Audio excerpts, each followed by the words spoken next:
and welcome to the Council meeting of the 30th of June 2025. Before we commence the meeting, I request that all mobile telephones are turned off and switched to silent. Thank you. I now would like to read the acknowledgement of country.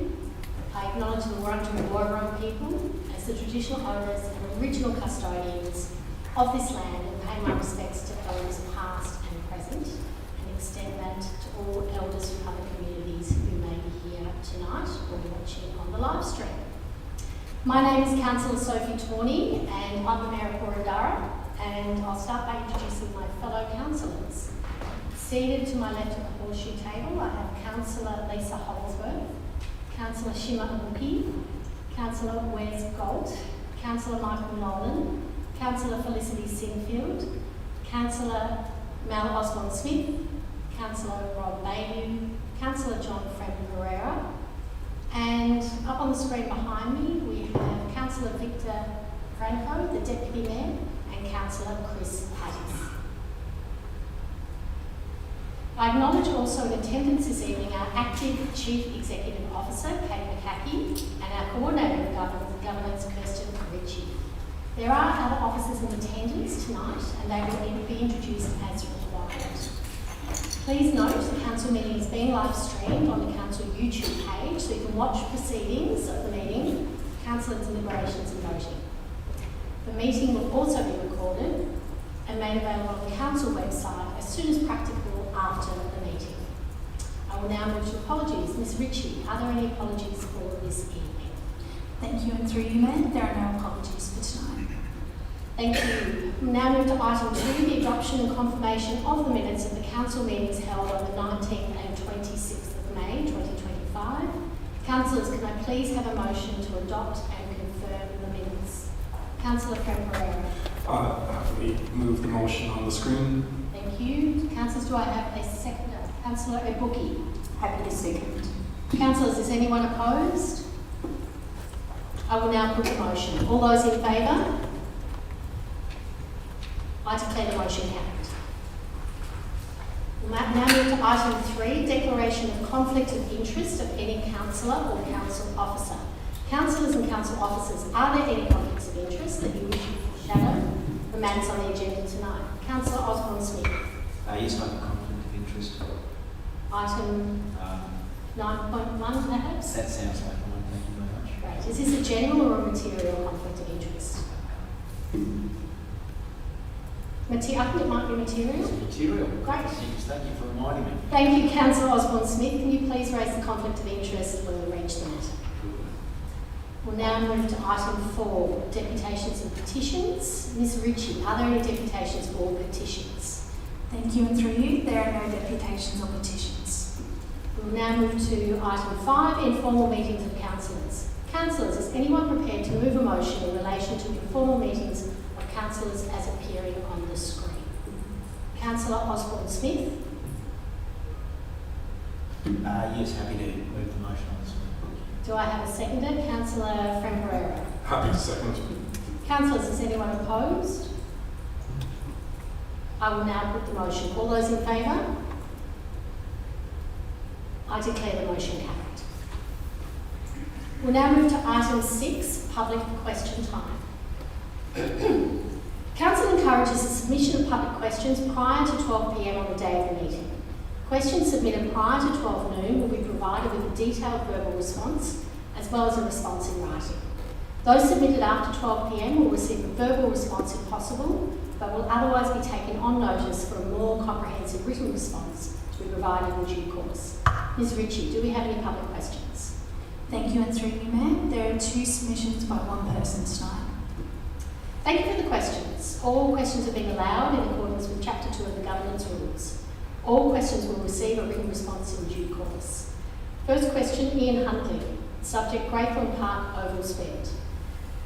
Having regard for the fact that the plain surface of the oval in Greythorn Park is observed to be in very good condition, what are the specific issues and purposes identified by Council to justify proposed outlays of up to $1,070,043.80 net of GST for service improvement and associated works on the oval? I call upon the Director of Places and Spaces to respond to the question. Thank you. Through you, Madam Mayor. Council establishes its renewal program for sports grounds based on a number of factors, including the age and condition of infrastructure, soil condition, grass coverage, and the level of sport played.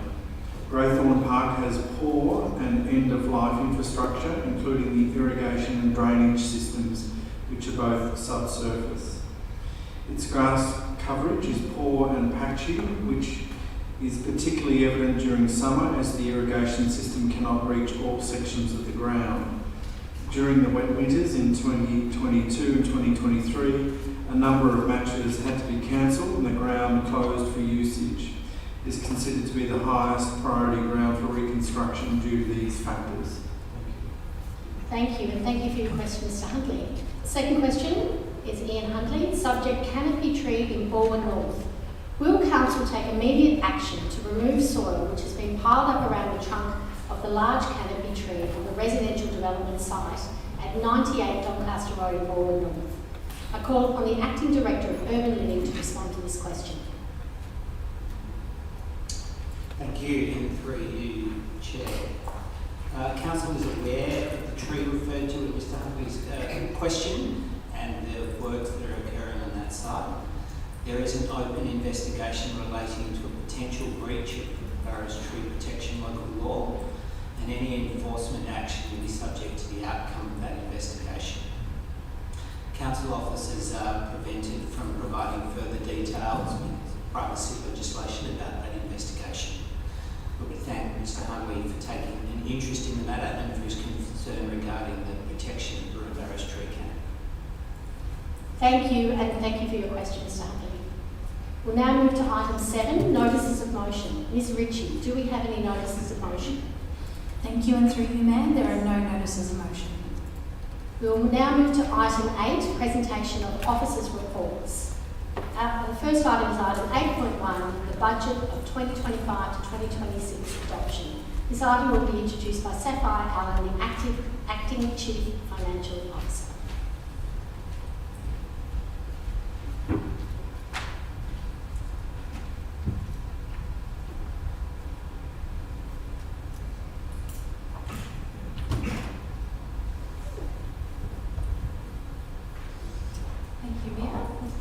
Good evening, Mayors and Councillors.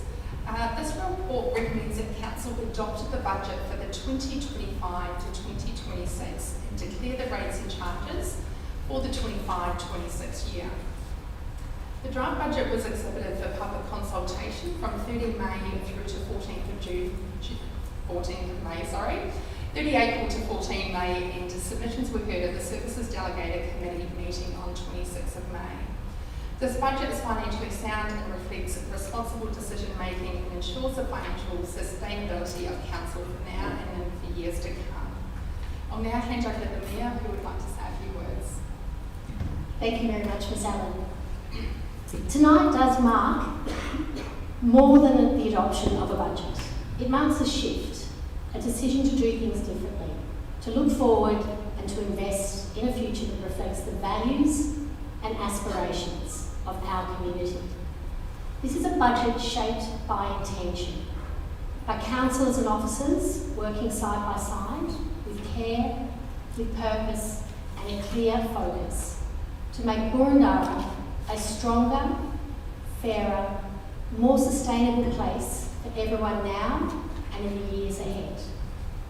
When we released the draft budget, I spoke about the future we're building as a councillor group for the young people growing up in Boroondara and the generations to come. This isn't a lofty idea, but a responsibility. What we choose to fund today shapes the lives of the people who come after us. And that's what this is about. This budget supports the services people rely on every day. Waste collection, libraries, support for older residents, health and support programs for families and young people, open spaces, support for businesses. These aren't just services, they're the fabric of daily life. But importantly, this budget also begins to shift focus toward the future we know is coming. We've committed nearly $16 million over 4 years for real local action on climate change. Over $2.5 million for trees, over $2 million for biodiversity, $3 million for active transport through our Greenways program. These are not just line items. They're signals that we've heard the community and we're stepping up. And we're not doing it alone. We opened the draft to you, to the community, and you responded. In addition, we've heard from over 5,500 of you these past few months as we develop the next Boroondara Community Plan. And we're taking a significant step forward, delivering the priorities and values of our community. This is how democracy should work: transparent, responsive, and grounded in real conversations with real people. At $280 million, this is a big budget. But it's not about big numbers, it's about big intent. Every dollar here is part of a broader commitment to ensure Boroondara grows with vision, equity, and care. So tonight, I'm proud to support this budget because it's not just a plan for the year ahead. It's a sign that we're stepping into the future, not cautiously, but confidently. Thank you. Councillors, do you have any questions for the officers? So councillors, would anyone like to speak to the budget? We've got time in the agenda tonight for anyone who would like to speak for up to 3 minutes. So just pop your lights on. Councillor Nolan. Sorry, Mayor, if I may, I just have one question on the budget, if I may. Absolutely. Look, I'm interested in the carry forward commitment. It's around about $20 million, I think this year $19 million.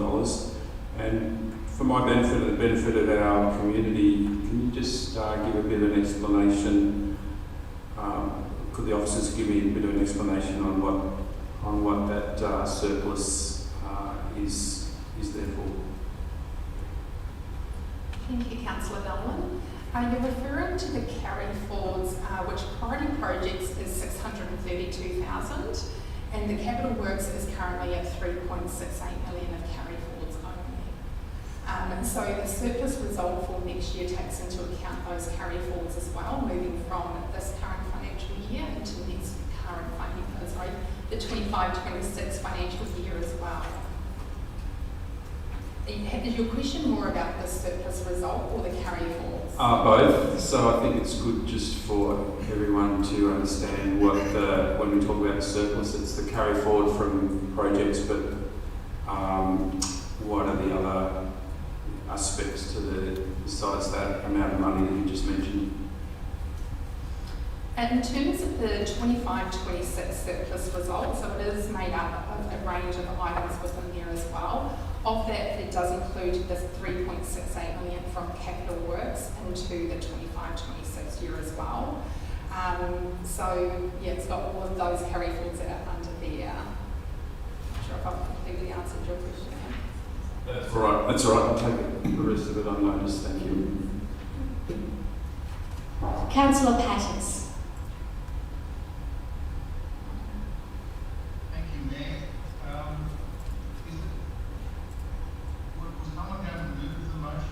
Talk to the motion, or is that what's the protocol? We're going to talk to it now, and then we'll move the motion. This is a special setup tonight because a lot of councillors wanted to talk to it.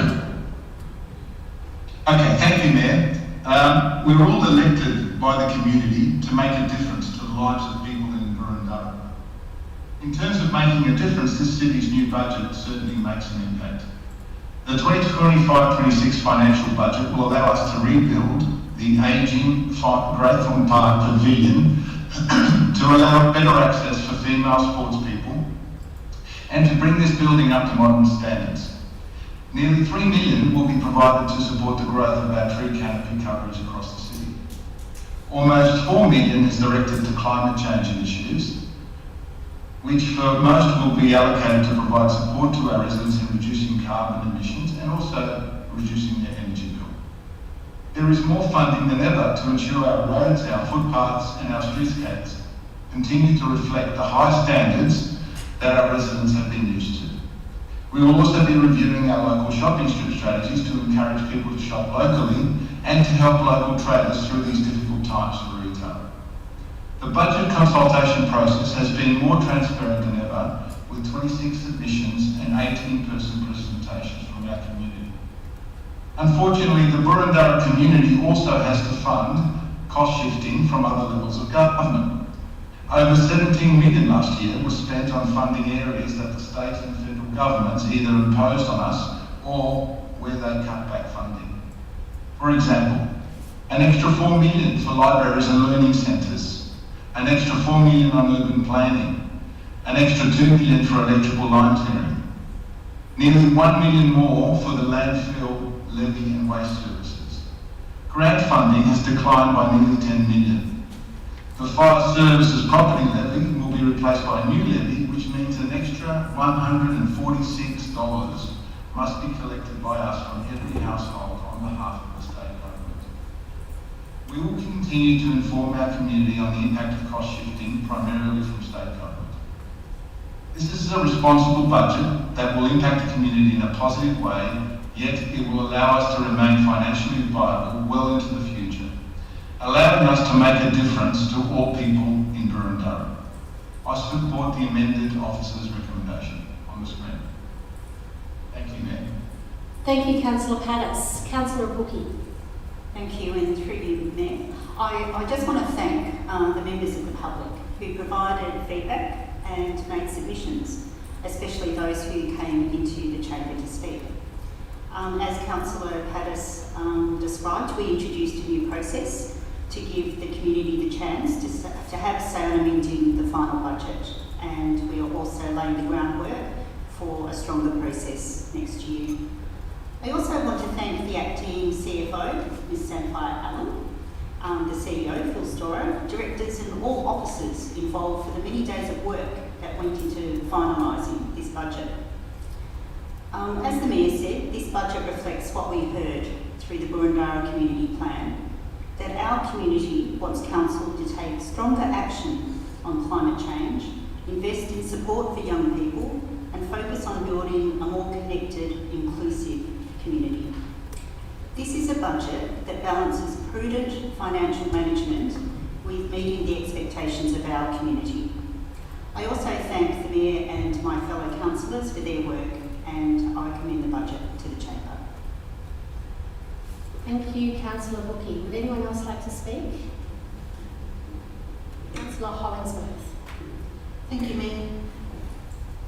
I echo the words from my councillor colleagues that have already spoken, and I just, with your indulgence, talk a little bit about this current council. So myself, as a third-term councillor, first elected in 16, re-elected in 24, I would like to open my comments by stating that it is an absolute privilege to be working and being a part of this current council team. A team that from day one have evidenced their careful and commitment to representing the voice of the community, and without a doubt, a very highly motivated, high energy driven, proactive, pragmatic council, with a can-do attitude that is always mindful of what's in the best interest of the community. I also wish to acknowledge and pay homage to my former term councillors as forebears that laid significant foundations to current community plan, although the current community plan has been overhauled at the moment and will be refreshed shortly. But serving in council, we always have community plans. They're always refreshed every 4 years with a long-term 10-year strategic objective. And I think it's important to recognise the significant contribution that former councillors have provided to our community that is also reflected in this budget. When you look at some of our legacy projects that took many years to put into budget that will finally be realised in the year and years ahead. A lot of the infrastructure renewal items in this particular budget referred to in Appendix D, Capital Works Program, contain funding for allocations for vital community-centric projects. Projects that will support the current and future growth of population, bringing our facilities up to code, regulatory compliance, and standards that we expect as a current model community. The pavilion renewals, for example, are now designed to be male, female, youth, senior, people of all ability friendly. So there's no one in our community that's left behind. Everything that we do is to consider aspects of everyone within our community, and I believe what this budget contains will ensure that that is delivered. I would also like to acknowledge the exemplary work ethic undertaken by the CEO, the executive team and team members who invest considerable time putting together the budget, working with council to implement the budget, and everything that is in the budget has been well considered, well interrogated, and the document well constructed to accommodate all aspects of what council do deliver to our community. And thank you, Mayor, for allowing us the opportunity to say a few words. Thank you, Councillor Hollingsworth. Councillor Sinfield. Thank you. There's much to like about this budget, but there's also lots of things that I would do differently. I think it's important to note that each line item on this budget has the majority of councillors supporting each individual item. We don't all get our own way.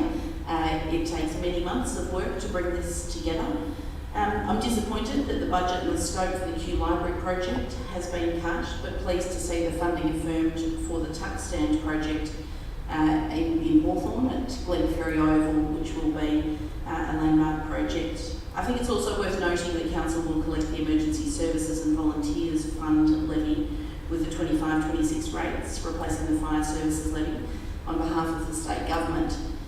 And while we're working as agents for the state government on that, I note that grant funding to council has been in decline in the last couple of years, which comes as no real surprise with the funding people that the state government is in. But it's dropped from 24.67 million in 22-23 to 15.8 million in 24-25. As has already been noted by my colleagues, this budget didn't come together overnight and has taken a huge amount of effort, particularly for the executive team, but I too would like to in particular note the efforts of the acting CFO, Sapphire Allen, and thank you for your efforts in pulling this together. Thank you, Councillor Sinfield. Councillor Nolan. Thank you. Through you, Mayor, I'd like to foreshadow the a movement to adopt the budget as it arrives. I'd like to foreshadow a motion. Is that what you're saying? Yes. Great, thank you. Councillor Osborne Smith. Thank you. Excuse me, Mayor. Thank you very much for the opportunity to say a few words in support of this budget. I'd like to have a few words generally and then also some specific words about Camberwell Junction or the Junction Board which I represent. First, I'm very proud to support the key funding initiatives in this budget. They include some terrific initiatives in climate, the commencement of long-awaited refurbishment of the Glenferrie Oval for a community centre, and continued works on the Kew Rec Centre and Kew Library upgrade, and other capital works including new or upgraded pavilions at Highfield Park, Frog Hollow and Ferndale Parks. I'm also pleased to give my continued support for the wide range of services provided by Council, including our library, our arts and culture program, neighbourhood houses and events such as our successful Summer in the Park. Importantly for me is my work on the Heritage Committee, and I'm delighted to see continued funding to support the rollout of the Heritage Strategy and Action Plan, which will include important initiatives such as completing the gap study of Broad and Surrey Hills, strengthening local laws to address the growing concern of demolition by neglect, heritage, signage and walking trails, and an Aboriginal cultural study. And another significant achievement of this budget, which is part of the work that I am involved on in the subcommittee, is the $3 million in committed funding for the Greenways project, a vast network of interconnected shared pathways linking our parks and gardens and other important destinations, with substantial additional plantings to improve biodiversity along its lengths. And we very much look forward to commencing work on some of these projects in the coming months. And finally, with regards to Camberwell Junction, I wish to state that our time is coming. Camberwell Junction is undeniably the civic, commercial and religious heart of our city. It is also the youthful heart, being the youngest demographic by far in Boroondara, with the largest group of 20 to 29-year-olds home to over 9,000 residents and 750 businesses. It has, of course, been the subject of high scrutiny by the state government and earmarked for a substantial increase in housing, with an expected 1,500 new dwellings and a doubling of the population in the next 25 years. This budget helps clear the way for future increased funding for Camberwell Junction for both the small and also the larger precinct shaping projects to prepare the junction for the most dramatic changes it will see in a lifetime. An exciting project is the Civic Park, for which a master plan will soon be made available to the public for input, and which gives us the chance to turn bitumen back into parkland, the first of its kind in decades. And finally, other projects to come will include the Fresh Food Market and Plaza, conversion of parklets to formal paths in the theatre precinct in Camberwell Road, activation of laneways, nighttime ambience, refreshed ideas for the Sunday market, including recycled fashion and youth courses to seize on the growing young customer base of our market. I commend this budget to the Chamber, and I look very much forward to the exciting year ahead. Thank you very much. Thank you, Councillor Osborne-Smith. Councillor Bailey. Thank you, Chair. Our new council has delivered a balanced budget with a healthy surplus that ensures we get the basics right whilst investing in the future of the city. I'm especially proud that this budget delivers over $5 million for tree canopy and biodiversity strategies, $3 million for a new greenways program to build off-road paths, especially for cyclists, to reduce congestion, a cumulative $1.5 million for projects across Hawthorn Community House, Hawthorn Rowing Club, St James Park, Hawthorn Library, the Gardeners Creek Master Plan and Patterson Reserve. In addition to $3.9 million for a climate action plan that will electrify all council buildings, transition our vehicle fleet to EVs, build dozens of public EV chargers across Boroondara, and create a program to offer residents rebates or zero-interest loans to install solar batteries or get off gas. As well as $1.8 million to improve safety along Columbia Street near Glenferrie Station, and $7.1 million to create a new community hub and sports centre at the Hawthorn Tuck Stand. All in addition to hundreds of other critical projects. This is a budget that responds to the needs of the community and delivers for Riversdale. I commend this budget to the Chamber and thank all those involved in developing it. Thank you, Councillor Bailey. Councillor Fren Pereira. Thank you, Mayor. A good budget is not just about balancing the books. It's about balancing values. It's about investing in the well-being of our people while preparing responsibly for the challenges ahead. This budget reflects not only sound financial stewardship, but a clear response to the priorities we've been hearing from the community, both during the budget consultations, but also during the Boroondara Community Plan consultations. Whether it's climate action and greener communities or community services and inclusion, we've seen a lot of practical and place-based actions planned in this budget that will benefit current and future generations. With regards to the transparency, re-establishing the budget consultations and a future commitment to enhancing those community consultations on the budget in the future will be key to ensuring the responsiveness of future budgets. My colleagues have mentioned that we've delivered an underlying surplus. We've been compliant with the rate caps while still delivering planning to deliver over 116 million in capital works programs. We often hear that councils are about roads, rates and rubbish, but they are about so much more, and I would like to take a moment to highlight the community grants programme. While a relatively small share of our budget, this makes a huge difference to the organisations and volunteers who bring it to life. These grants highlight highly responsive to local priorities, whether it's supporting a community festival, expanding a food relief programme, helping a sports club or community group with their facilities or to provide activities. They are a key part of Council's role in supporting our community and clearly show that we are about much more than just buildings and infrastructure, but about a strong community. Budgets are moral documents. They show who we value and where we're headed. This one tells the story of climate action, social inclusion and financial integrity. And that's a direction I'm proud to support, and I look forward to our future stories being reflected, the future stories of our community being reflected in our future budgets. Thank you. Thank you, Councillor Fren Pereira. Councillor Gold. Thank you, Mayor. I will not repeat what my colleagues have said. It's been pretty well covered tonight and I've enjoyed listening to it. I just simply take this opportunity to thank the officers. With 7 new councillors on board, there was a lot of briefing required, there was a lot of getting up to speed. It's been a long process and you've shown much patience, which I think seemingly very covered from time to time when it got a bit testy, but you've really taken us through the process in quite a bit of detail. Congratulations and well done.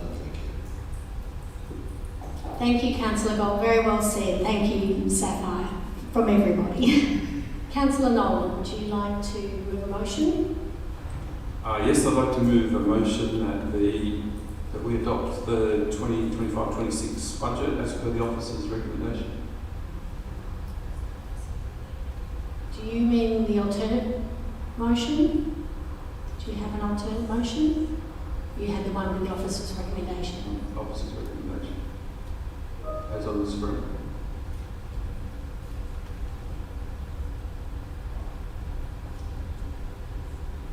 This one here? Yes, that one there. That's right. That's slightly different from the officer's recommendation. That's just clarifying that. Do I have a seconder? Councillor Pattis. Thank you, Mayor. I'm happy to second the amended motion that Michael's presented. To assist the mover, is there anyone opposed?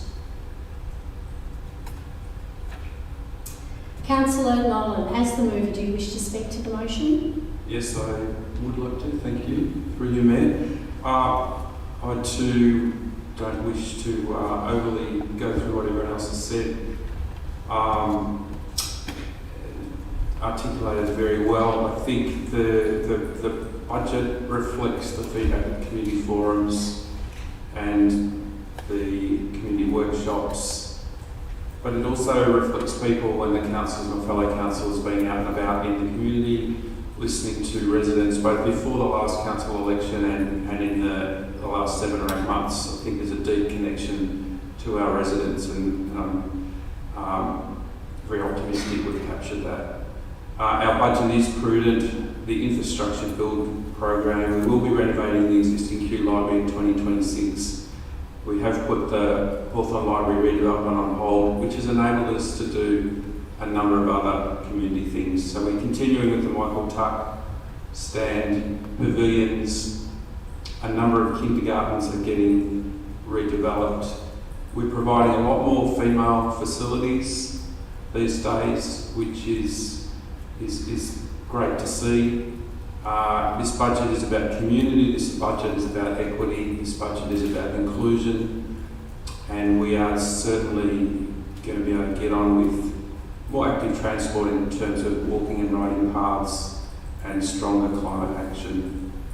I too would like to thank the CEO and all the directors and all the staff and my fellow councillors and for all residents who put in submissions or maybe just had a word to their local councillor. So I commend the motion. Thank you, Councillor Nolan. I'll now put the motion to the vote. All those in favour? I declare the motion carried unanimously. We'll now move on to item 8.2, the April 2025 monthly financial report. The item will be introduced by Sapphire Allen, Acting Chief Financial Officer. Thank you, and through you, Mayor. I'm pleased to present the April 2025 monthly financial report. Council's favourable operating result against year-to-date budget of $73.58 million is $14.76 million or 25% above the 24-25 amended budget. At the end of April, Council's cash position stood at $217.97 million or $15.77 million above year-to-date budget. Council's balance sheet and cash position remain sound. Thank you and happy to take any questions. Councillors, are there any questions of officers? Councillor Hollingsworth. Thank you, Mayor. A question for the Chief Financial Officer or Acting Chief Financial Officer, just with regard to page 2 2 of the report, where it refers to the full year forecast results are subject to review undertaken with departments. It then talks about contributions are down 1.97 million due to reduced public open space contributions. I'm just wondering if you could elaborate on what's actually contained in that amount of money. Thank you, Councillor.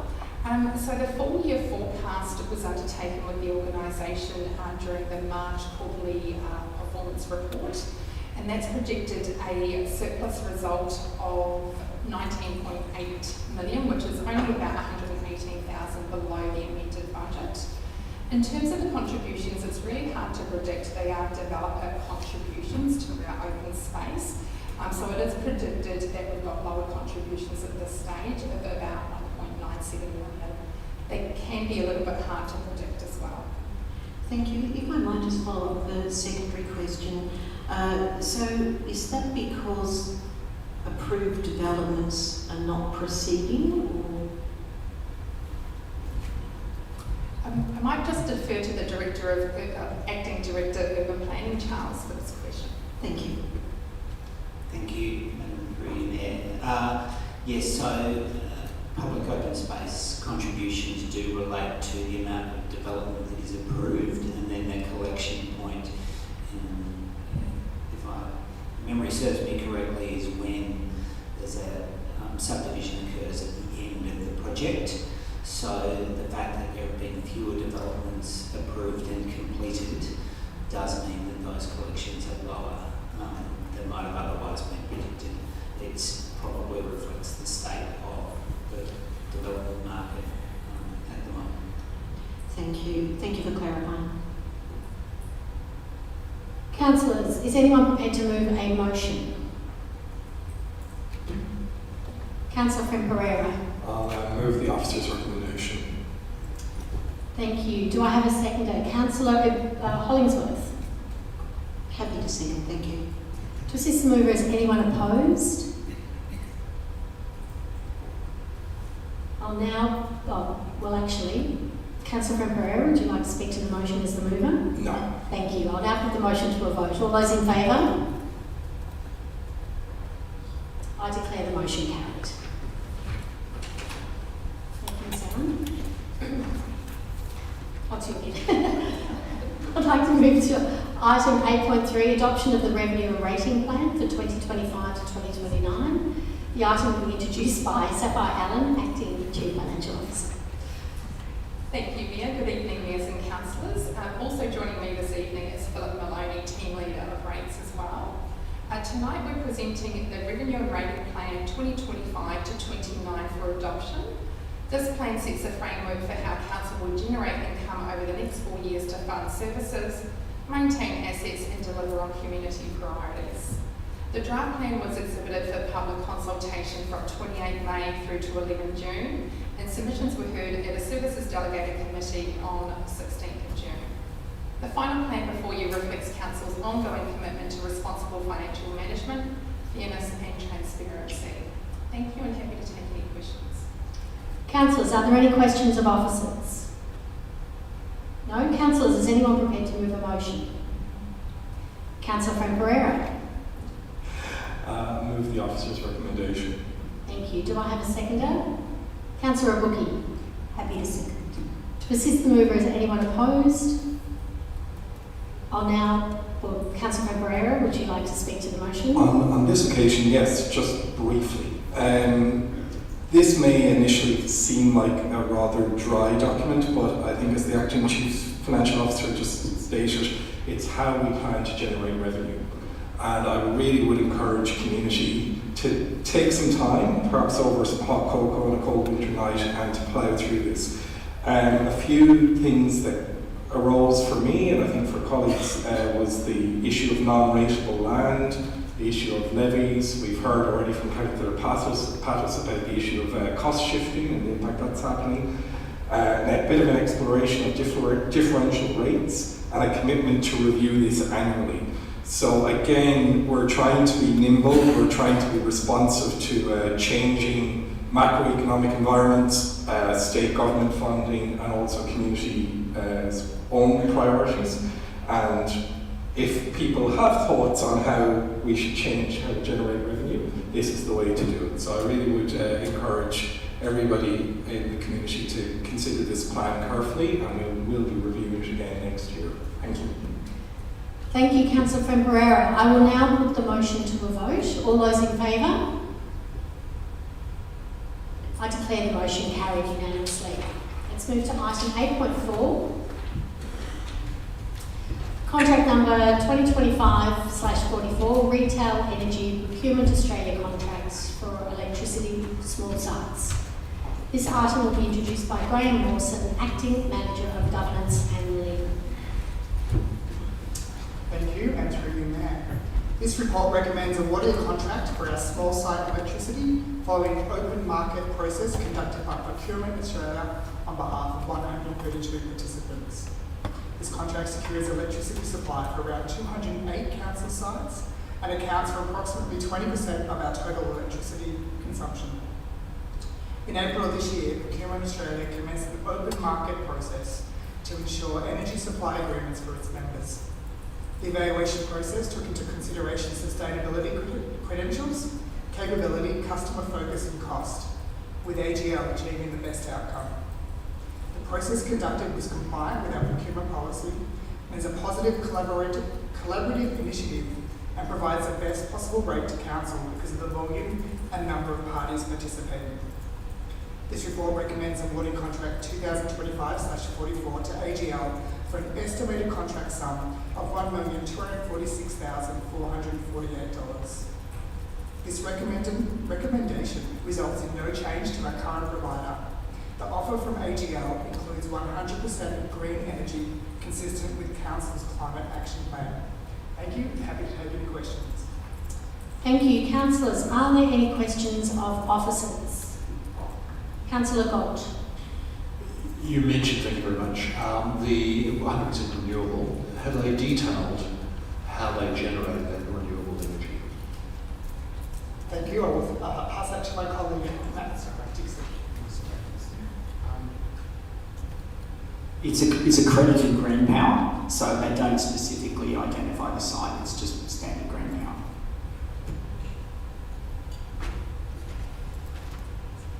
Councillors, is anyone prepared to move a motion? Councillor Bookie. Thank you. Through you, Mayor, I'm happy to move that we accept the officer's recommendation as it shows on the screen. Thank you. Do I have a seconder? Councillor Nolan. Happy to second. To assist the mover, is anyone opposed? I'll now ask Councillor Bookie, as the mover, do you wish to speak to the motion? Thank you. I support the motion to enter into contract with AGL to supply discounted electricity to council sites. It's a sensible and responsible decision that delivers savings to smaller council sites and properties while ensuring our facilities in smaller spaces, many of which are occupied by community and sporting groups, continue to operate reliably and benefit from cheaper electricity bills through this multi-site energy agreement. I thank officers for their work on this contract and commend the motion. Thank you. Thank you, Councillor Bookie. I will now put the motion to a vote. All those in favour? I declare the motion carried. We will now move to item 8.5, Audit and Risk Committee, appointment of chairperson. This item will be introduced by Graham Wilson, Acting Manager of Governance and Legal. Thank you, and through you, Mayor. The Local Government Act 2020 requires that the Audit and Risk Committee is chaired by one of the independent members. This report seeks the appointment of Mr. John Watson as the chairperson of Council's Audit and Risk Committee as an independent member. The appointment of Mr. Watson as chair is proposed at the recommendation of the selection panel comprising of the Mayor and the council members of the Audit and Risk Committee. An extension of Mr. Watson's term until 22nd of February 2028 is recommended for the continuity and stability of the Audit and Risk Committee. Only another independent member will finish their final term in that same year. The recommendation contained in this report is made in accordance with the Local Government Act 2020 and the Audit and Risk Committee Charter. Thank you, and happy to take any questions. Thank you. Councillors, are there any questions of officers? No. Councillors, is anyone prepared to move a motion? Councillor Sinfield. The officer's recommendation, please. Do I have a seconder? Councillor Boogie. Thank you. Happy to second. To assist the mover, is there anyone opposed? Councillor Sinfield, as the mover, do you wish to speak to the motion? Just briefly, thank you. I take the opportunity to thank Mr Watson for filling this role for the past 2 years and his willingness to continue in this role, and note the comments by Mr Mawson that the chairperson continuity and consistency of the chairperson in this role and function is important to the functioning of the committee. So I'm pleased to move the motion in accordance with the provisions of the Council's Audit and Risk Committee Charter to reappoint Mr Watson in this position under Section 53 of the Local Government Act for a further 2 years until July 2027, and additionally extend his term for a further 12 months past what was originally set through to 2028, again providing that continuity of the independent committee members. I commend the motion to my colleagues. Thank you, Councillor Sinfield. I'll now put the motion to the vote. All those in favour? I declare the motion carried. We'll now move to item 8.6, Insurance Brokerage and Risk Services Contract Variation. This item will be introduced by Graham Wilson, Acting Manager of Governments and Legal. Thank you. Waiting through you, Mayor. This report seeks approval for a variation of contract 2021/16 Insurance Broking and Risk Management Services awarded to JLT Risk Solutions. This contract provides a range of insurances including property, motor vehicle and liability products. The recommendation proposes exercising the final 1-year extension available under the current contract. A financial variation is also required, varying the spend available under the contract over its lifetime to $4,259,393.76. This variation is due to major insurance lines such as property and motor vehicle insurance increasing by almost 20% over the last 4 years. Additionally, Council's insured property portfolio has increased in value by over 25% in the same period. The combined effects on insurance premiums has meant that the annual pricing increases have now surpassed the original estimated lifetime spend calculated in 2021. Insurance costing is reviewed annually in consultation with the Chief Financial Office, and sufficient budget is available for this variation under existing budget lines. No additional budget is sought as part of this variation. Thank you, and happy to take any questions. Thank you, Mr Wilson. Councillors, are there any questions of officers? Councillor Gott. This is just one of improvements. I noticed the name of the broker isn't mentioned up there. You are extending one, so it's implied, but should the broker be mentioned in the recommendation and the motion?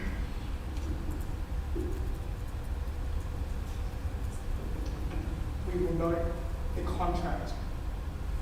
The contract number is listed there, which is awarded to that particular broker.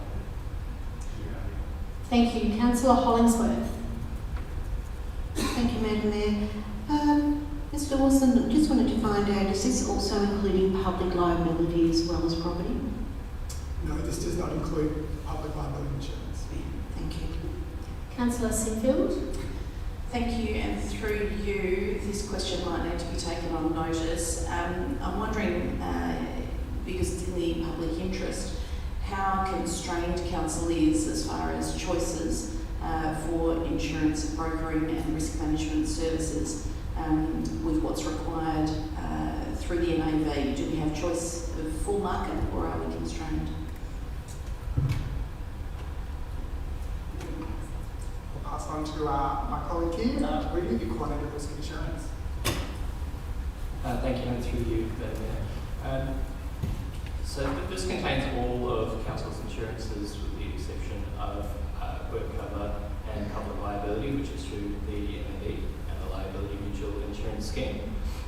So the broker will place insurances through a range of different insurers based on what they assess as the best competitive market value that we can obtain in that given year. And this will be the final year of that contract, after which we'll be going back to market for a new tender, and there are other options beyond JLT in the market. Thank you, councillors. Is anyone prepared to move a motion? Councillor Hollingsworth. Thank you, Madam Mayor. I would like to move the officer's recommendation. Thank you. Do I have a seconder? Councillor Frank Pereira. Happy to second. To assist the mover, is there anyone opposed? Councillor Hollingsworth, as the mover, do you wish to speak to the motion? Just briefly, thank you. I'd just like again to thank the officers for doing due diligence and acknowledging that insurance is a very volatile market and sadly it's a sign of the times that it's on rapid trajectory to increase. So I think to cap this at approximately that 10% variation is very prudent, well done, and appreciate your efforts and understand that you're trying to broker the best possible rates for our community to minimise our cost exposure. So thank you.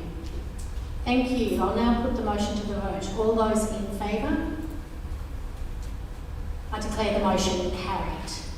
Now move to item 8.7, internal resolution procedure. This item will be introduced by Graham Wilson, Acting Manager of Governance and Legal. Thank you, and through you, Mayor. Council is required to implement and adopt an internal resolution procedure under the Local Government Act 2020 and the Local Government Governance Integrity Regulations 2020. This procedure is intended to be followed by councillors to resolve disagreements, disputes and allegations of a breach of the Model Councillor Code of Conduct. The procedure offers a staged conciliation process, direct conversation, internal conciliation by the Mayor and external mediation.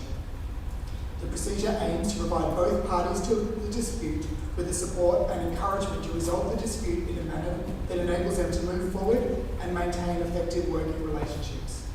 Thank you, and happy to take any questions. Councillors, are there any questions of officers?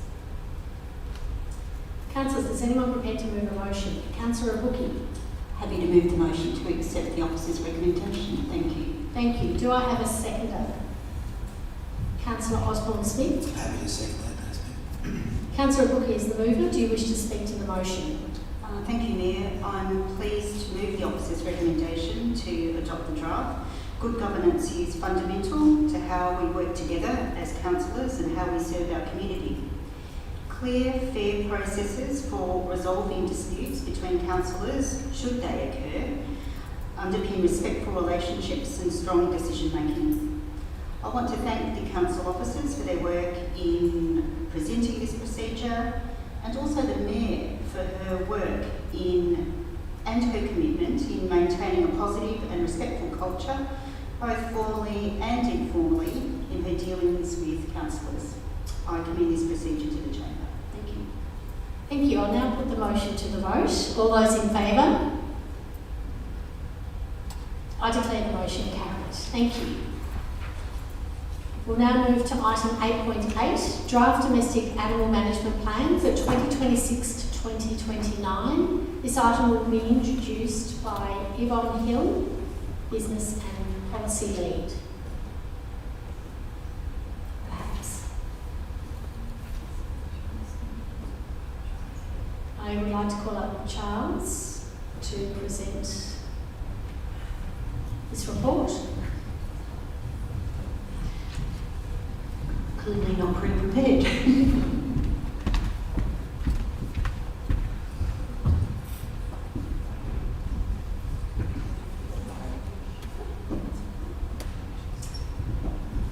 Saved by the bell.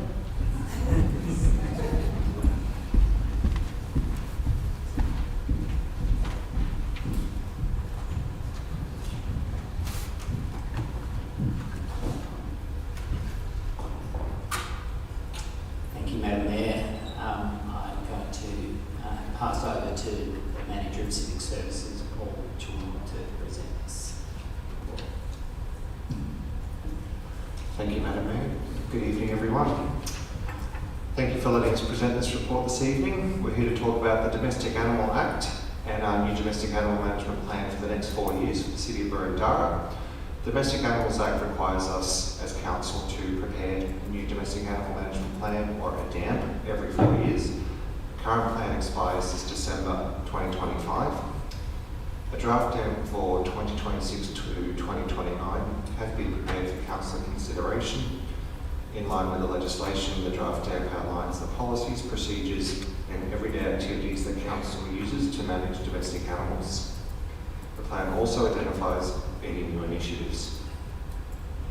The draft DEP plan has 22 new initiatives which focus on using communication channels to promote responsible pet ownership and registration, partnering with others such as vets and the Lost Dogs Home to support pet ownership, and using data to shape delivery. The new initiatives have been spread across the 4-year life of the plan to ensure a manageable workload while still undertaking business as usual activities. The report proposes that community consultation commence on the 29th of July and runs till the 18th of August 2025. Following the consultation and consideration of submissions, a report will be presented at a future service delegated committee to hear from submitters and for final approval. Thank you, and we hand it back. Thank you, councillors. Are there any questions of the officers? Councillors, is anyone prepared to move a motion? Councillor Fran Pereira. Yes, Mayor, I'm prepared to move the officer's recommendation. Thank you. Do I have a seconder? Councillor Hollingsworth. Happy to second, thank you. To assist the mover, is anyone opposed? Councillor Fran Pereira, as the mover, do you wish to speak to the motion? Ever so briefly. A very thorough plan, which is now going out to community consultation, and I think that's only appropriate given that, according to the plan, we have just under 15,000 dogs registered in Burndara and 5,000 cats, so that's 20,000 pets registered with council out of a total human population of about 175,000 people. I just note the small team dedicated to this, the animal management officers in the field, of which we have 4, and again, really encourage community, and especially those 20,000 animal owners, as well as wider community, to go through the plan, look at the new initiatives, and really consider how we can continue to ensure Burndara is a friendly place for our furry friends. Thank you. Thank you, Councillor. I'll now put the motion to the vote. All those in favour? I declare the motion carried. Thank you. Now move to item 8.9, contract number 2025/12, Greythorn Park Service Improvement Works. This item will be introduced by Nick Marino, the Coordinator of Sports Grounds. Thank you. Thank you, and through you, Madam Mayor. The purpose of this report is to consider the award of contract 2025/12, the renewal of the playing surface at Greythorn Park. This is one of 3 grounds to be reconstructed this coming summer, which, along with our ongoing maintenance and renovation programs, will have our grounds in excellent condition for community sport. The works here include demolition of the playing surface, bulk earthworks, installation of new irrigation and drainage systems, a synthetic cricket pitch, AFL goals, player benches, and turf resurfacing works.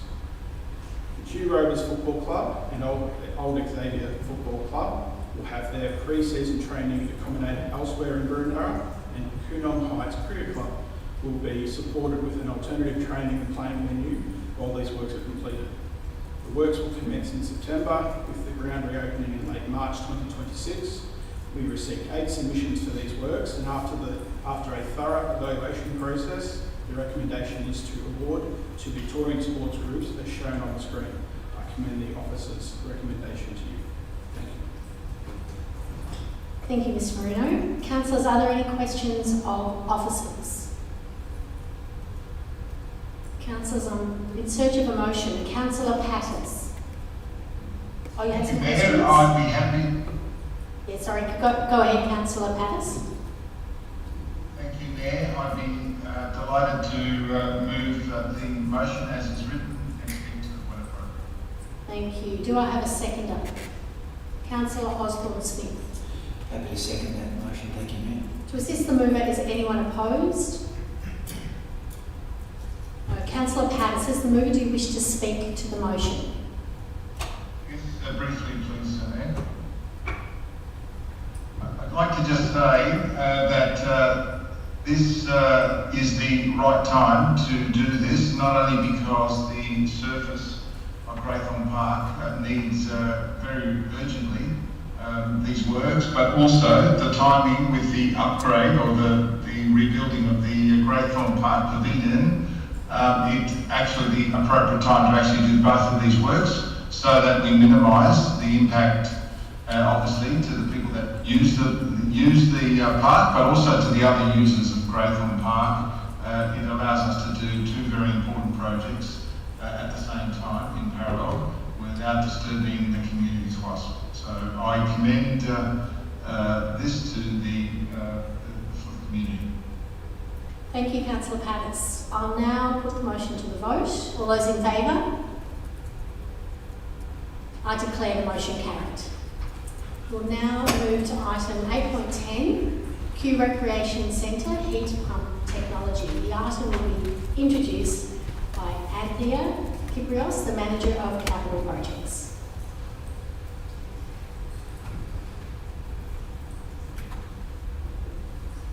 Thank you, and through you, Mayor. The use of electric heat pumps in aquatic centres is considered best practice as it avoids fossil fuel use and associated greenhouse gas emissions.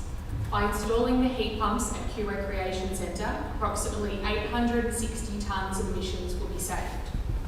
At the 9th of December 2024 Council meeting, Notice of Motion 56 resolved that Council resolved to direct officers to submit a report at a Council meeting in February 2025 regarding the feasibility, including cost, both capital and operating, and program implications regarding the gas heating at the Kew Recreation Centre, replacing the gas heating at the Kew Recreation Centre with heat pump technology, and to request the builder of the Kew Recreation Centre, ADCO, to delay the purchase of gas boilers and associated infrastructure pending further direction from the Council. Council appointed a services consultant to identify the impacts of swapping to an all-electric system and had a further consultant review the feasibility of gas versus electric as the energy source, and have concluded that there is no payback on heat pumps due to the high upfront cost of the plant. Through a net present value calculation, the heat pump solution is assessed to be $1.4 and $3.5 million more expensive over a 25-year period than gas boilers. The consultants have used the Australian Energy Market Operator value of 2% inflation for future gas and electricity prices in their models. We appreciate that predicting the increase of either energy source is challenging, and there are varying views as to the expected increase. We have considered the point that the heat pumps have a payback period over 25 years, which requires gas prices to increase by around 7.5% per annum, with electricity prices increasing at 2%. Proceeding with the heat pumps is in line with our climate action plan, helping us achieve our emissions reductions targets. Council resolved at the February 2025 meeting to note a report detailing the outcome of the feasibility report for replacing gas heating at the Kew Recreation Centre with heat pump technology as requested by the Notice of Motion from 9th of December 2024, and to instruct officers to proceed with the detailed design of the heat pump solution at Kew Rec Centre at an estimated cost of $240,000. Currently, the builder of Kew Recreation Centre, ADCO, has delayed the purchase of the gas boilers and associated infrastructure, whilst the detailed design work has been completed for the heat pump solution, including full electrification of the centre. Following completion of the detailed design for the full electrification, the building contractor has submitted a price for this work. The contract with the builder allows for Council to direct a variation with mechanisms within the contract to resolve the price whilst achieving a fair price. The capital cost, including design, construction and authority works for the electrification works, are consistent with the pricing information provided in February 2025 from Council's quantity surveyor, with the assessment of time-related costs to be determined using established contract mechanisms. The report before you tonight seeks Council's support to proceed with the installation of heat pump technology at the Kew Recreation Centre and delegate authority to the Director of Places and Spaces to direct a variation for the capital-related costs and utilise the contract mechanisms for all other associated matters. Thank you. Thank you, Ms Kyprios. Before we open up to questions, I just wanted to remind councillors that there were additional attachments that were confidential. So I just want you to make sure that any questions you have don't refer to that confidential material. If they do, we will need to close the meeting. So So just be mindful of that if you have any questions. Councillors, do we have any questions of the officers? Councillor Gott. Thank you very much, Mayor. Referring to the capital cost of the works of installation of the heat pumps alone, can you confirm that we have had detailed cost plans worked out by a quantity surveyor, properly qualified quantity surveyor, that we have a quote from the builder for the capital works also, and could you give us an indication of how those two compare? Thank you. Through Madam Mayor, yes, I can confirm that we have undertaken a detailed assessment from a quantity surveyor against the price that has been provided, and they are capital costs are remarkably similar. Thank you. Councillors, I am in search of a motion. Councillor Gott. Forgot to mention that. When the moment is correct, I'd be delighted. I think the moment may have arrived. I'd like to move the officers' recommendations. Thank you. Do I have a seconder? Councillor Nolan. Happy to second. Thank you. To assist the mover, is anyone opposed? Councillor Sinfield. Possibly.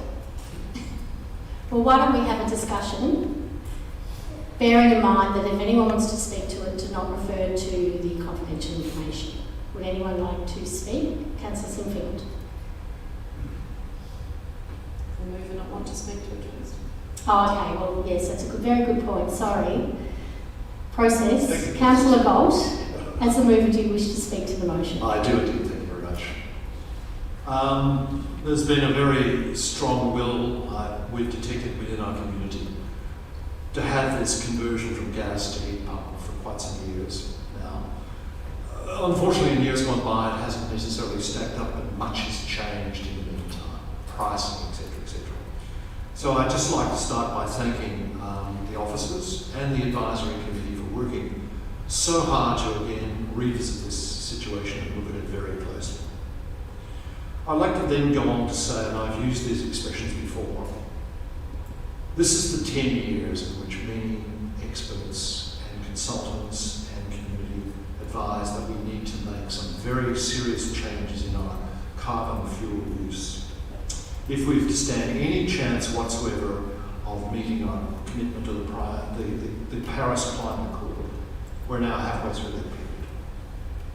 Council must and should and has been setting the course of this and setting an example for our community, which it must continue to do. We did achieve net zero in 2022. I stand to be corrected if I'm a year out on that. And I've got to say, I've attended many meetings, conferences, etc. on aquatic centres, and it's with great embarrassment that in past years I had to admit that no, we're not going down the heat pump trail. Hopefully tonight we can reverse that. Also, whilst some figures were put forward, I think increasingly there will be a stronger economic argument for this. We all know that Victoria has run out of natural gas almost and will be importing it, and there'll be no doubt in my mind and others' minds that the cost of gas in Victoria will rise quite substantially. Moving to heat pump technology in the Kew Recreation Centre will proof us from that. So I commend this motion to my colleagues tonight. Thank you. Thank you, Councillor Gold. Councillor Nolan, as the seconder, would you like to speak to the motion? Thank you, Mayor. I'll reserve my right. Thank you. Councillor Sinfield. Thank you. I will vote against this motion tonight, and I do so utterly irrespective of the argument as to the best fuel to heat pools, but on the basis of issuing a major variation at this juncture. The committee did explore the best options at the inception of this project and continued to explore them, but they didn't stack up. It's pleasing that the options now stack up, but there will be a delay to project completion as a result of this, without doubt. There are considerable additional costs as a result of this. The motion calls out for capital-related costs in excess of $5 million. But what concerns me most, as far as consequences are concerned, are what, at this point, unknown unknowns. We don't know the extent of the consequences. But there's much more that I would like to say, but I won't, because it will stray into confidential business. So I'll leave my comments there, but I will be voting against this decision at this time tonight. Thank you, Councillor Sinfield. Before I return to the seconder and the mover of the motion, I'd just like to say something as well, if no one else wants to speak. So I support this motion for a number of reasons. It's a decision between a zero emission system and locking the community into generating nearly 1,000 tonnes of emissions a year and paying for it through higher gas bills. Heat pumps avoid both. Gas prices have more than tripled over the past decade, so sticking with gas would lock the community into years of rising costs. New aquatic centres, Northcote, Dandenong have or are going all electric. So this is a decision that's made for the benefit of the community now and into the future. This is not just an environmentally responsible decision, but a fiscally responsible decision too. And I commend this motion to my fellow councillors. Councillor Nolan. Thank you, Mayor, through you. I'd echo many of those comments as well. This is the responsible decision on the climate action front. That's the first thing to say. Second thing, this does insulate us from possible gas rises as we go forward. So we've seen gas prices rise 300% over the last decade, and gas is constantly in the papers. We look like we're going to be importing liquid natural gas into Geelong to stave off running out of gas, and we're eking out more gas in Bass Strait. And as you, Mayor, mentioned, the vast majority of new aquatic centres such as Northcote and Dandenong and many others, in fact I don't know of any that are not heat pump that are being tenders that have been let recently. We've done our due diligence. We've done so much due diligence on this. There's been a lot of work at many, many levels among staff, with tenders, with QS quantity surveyors, other quantity surveyors, architects, industry experts. There has been a lot of work done to make sure that we have, engineering-wise, we have this right. These heat pumps will be largely powered by solar power, so we insulate ourselves to a significant extent from the electricity grid. Structurally, we've done a lot of work to site water tanks and the heat pumps themselves. We've looked at the noise aspects through consultants. We've looked at everything, so much due diligence. So this is the responsible climate action. This is responsible on the economic front, and this insulates us from gas, and we will use solar. So this is, I think, a very prudent and very responsible decision. Thank you, Councillor Nolan. Before I come back to you, Councillor Gold, Councillor Abuki. Thank you, through you, Madam Mayor. I'll be supporting this motion because the use of heat pump technology is best practice, and all aquatic centres that are being built or have been built recently are using heat pump technology. I think also that we need to bear in mind that we will get a long-term benefit from that, and so we have an opportunity now to change the original design based on best practice and with what we know improvements that have been made in the last few years. So I'm also swayed by the fact that most people that I speak to in the community seem to be supportive of us making the move to heat pump technology. Many people who I speak to in the community were not supportive of continuing to install gas boilers. Thank you. Thank you, Councillor Gold. Thank you very much. I'll first mention cost. I've been involved with a very large number of tertiary hospitals and other major constructions up the east coast of Australia. And I had a lot of work to do with quantity surveyors and other people who estimate costs. And I've got a great deal of confidence in the figures produced. This is not a complex project. It is not that difficult to estimate. And so I've got a great deal of confidence in what's being produced. And delighted to find that there's a floor, a figure put on this which is concerning many people. We've got to that point, I think, in the recent weeks. Talking about the right time to make this decision was probably a couple of years ago. But as we say, the factors weren't totally with us at that time. The next best time is right now. And I think let's move forward on that. As has been already mentioned tonight, the use of heat pumps in aquatic centres is best practice. And I'm delighted that we are moving, hopefully, with the support of everyone tonight, towards best practice for the future.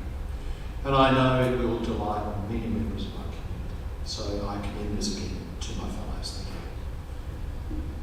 Thank you. Thank you, Councillor Galt. I will now put the motion to the vote. All those in favour? All those against? I declare the motion carried. Thank you. We'll now move to general business. Councillors, are there any items of general business? I think we have item 9.1, leave of absence. Councillor Osborne-Smith. Yes, I wish to declare a material conflict of interest, please, under section 128 of the Local Government Act to request a leave of absence. Thank you, Councillor.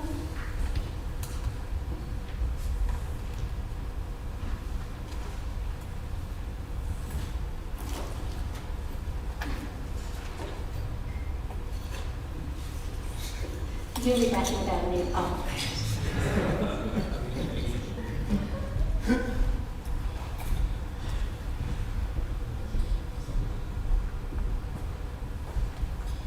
Councillors, I'm in search of a motion, search for a mover for the following motion as appearing on screen behind me. Councillor Bayou. So moved. Do I have a seconder? Councillor Ibuki. Happy to second. Is any councillor opposed? I'll put the motion to a vote. All those in favour? I declare the motion carried. Can we bring back Councillor Osborne-Smith?